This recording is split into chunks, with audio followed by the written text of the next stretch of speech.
Hello everyone. In this video, I am going to explain what is Gans. Gans is gas in nanostate. You can call it the fifth state, the fourth state, doesn't matter what label you have it. We have nano can be considered the fourth state, and Gans can be considered the fifth state. But basically Gans is gas in nanostate. And Gans is something that we have experienced and we have known for a very long time, but we are not very familiar with the terminology or what it is exactly at a deeper level. We have seen it before, for example, for those that have involved in gold refining. I was involved in gold refining from scrap metal before in the past. What we call as a precipitate in a solution.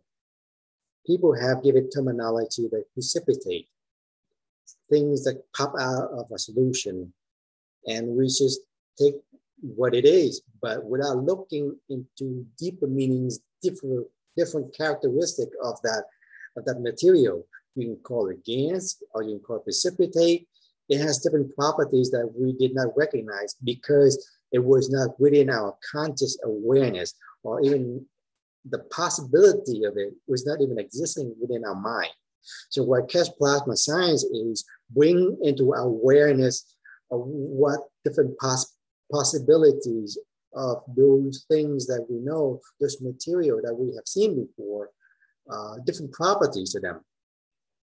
So we know gold can be solid, liquid, or maybe gas. So we have the current three states that we are aware of.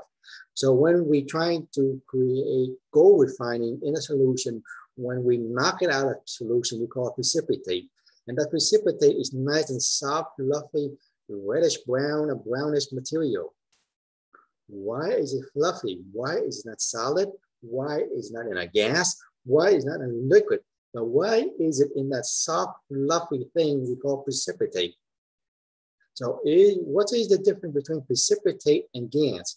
What characteristic does it have that is different?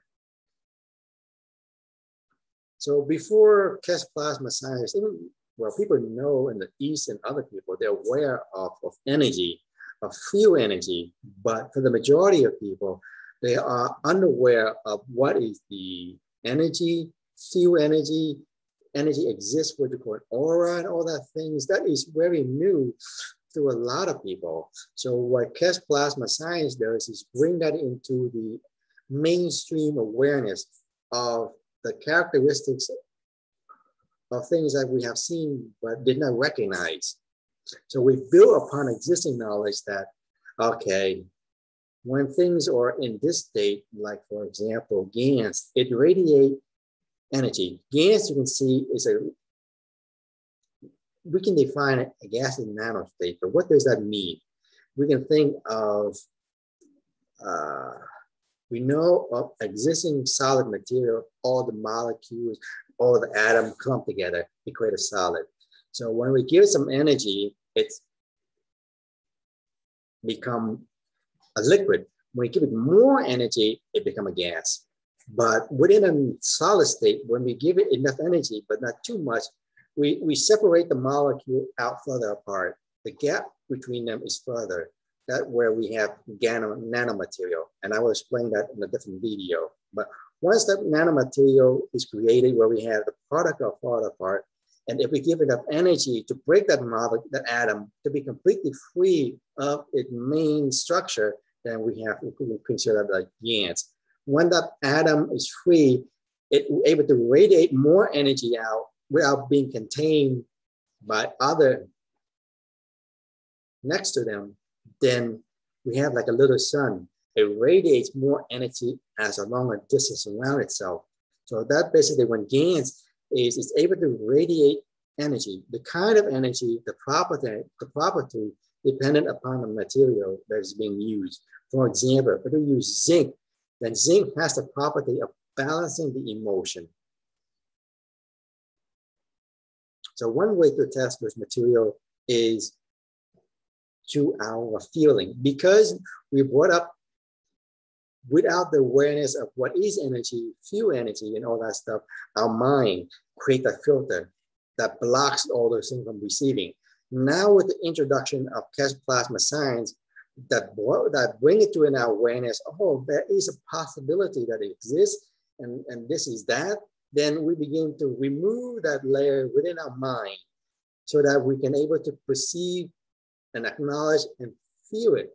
When we let go of that mental barrier, then begin to able to open our mind and our heart to begin, okay, let me feel that energy to see how it affects my body. That's just one way to experiencing is to using to our own senses, but letting go of the limiting thought pattern and preconception so that we can and sense it and feel it to see how it interacts with our body, how it affects our mind and our emotion. And that's way of a confirmation of existence and the property of Gans. The other way of Gans is we can use modern day technology that nobody, the majority of people are not aware of, is aura. We can take a picture of that and to see how it looks. We can do a spectroscopy test by looking under a microscope, more advanced test to see what characteristic do it has. So that's one way to confirming, and that's one way to describe in a brief way, in a nutshell, what is Gans. So Gans could be considered rediscovering old technology and make it new again. And it different characteristics and different property, different applications. And the different application, you'll go into another topic. In this video, I'm just explaining what is Gans at the most basic and fundamental level.